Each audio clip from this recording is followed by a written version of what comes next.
అంటే మేము అక్కడికి ఎప్పుడు వస్తామా అని ఈ గృహస్థులు ఎవరైతే ఇందాక మమ్మల్ని అడిగారో వాళ్ళు ఎదురు చూస్తూ ఉన్నారు మేము వెళ్ళలేకే. గృహాన్నంతా పరిశీలించాం. పరిశీలించిన తర్వాత కూర్చున్నాం.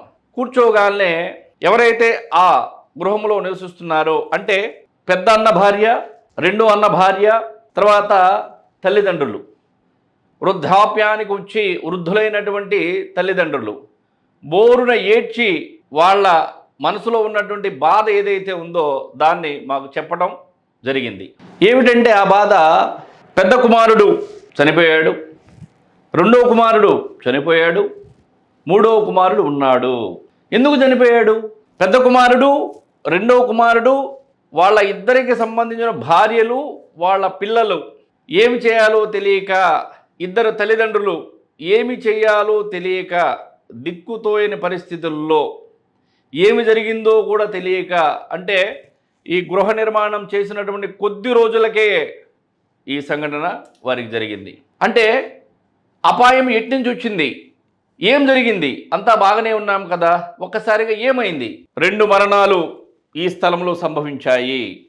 అప్పుడు మేము స్థలాన్ని మొత్తాన్ని పరిశీలించాం కదా, ఎంత వాస్తుపరంగా మీరు దోషపరంగా నిర్మాణాలు ఎందుకు చేశారని చెప్పని మేము అడిగాం. వాళ్ళకి అర్థం కాలేదు.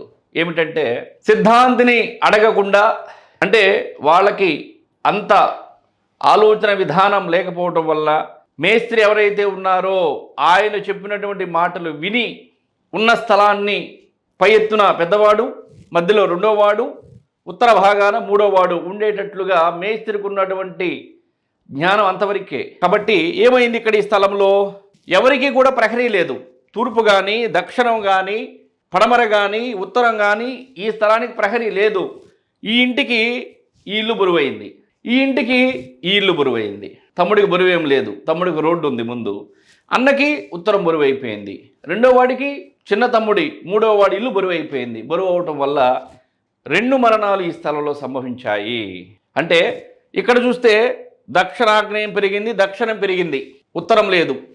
ఉత్తరం కట్ అయిపోయింది, ఉత్తర ఈశాన్యం కట్ అయిపోయింది. ఈశాన్యం జననాన్ని కోరితే నైరుతి మరణాన్ని కోరుతుంది.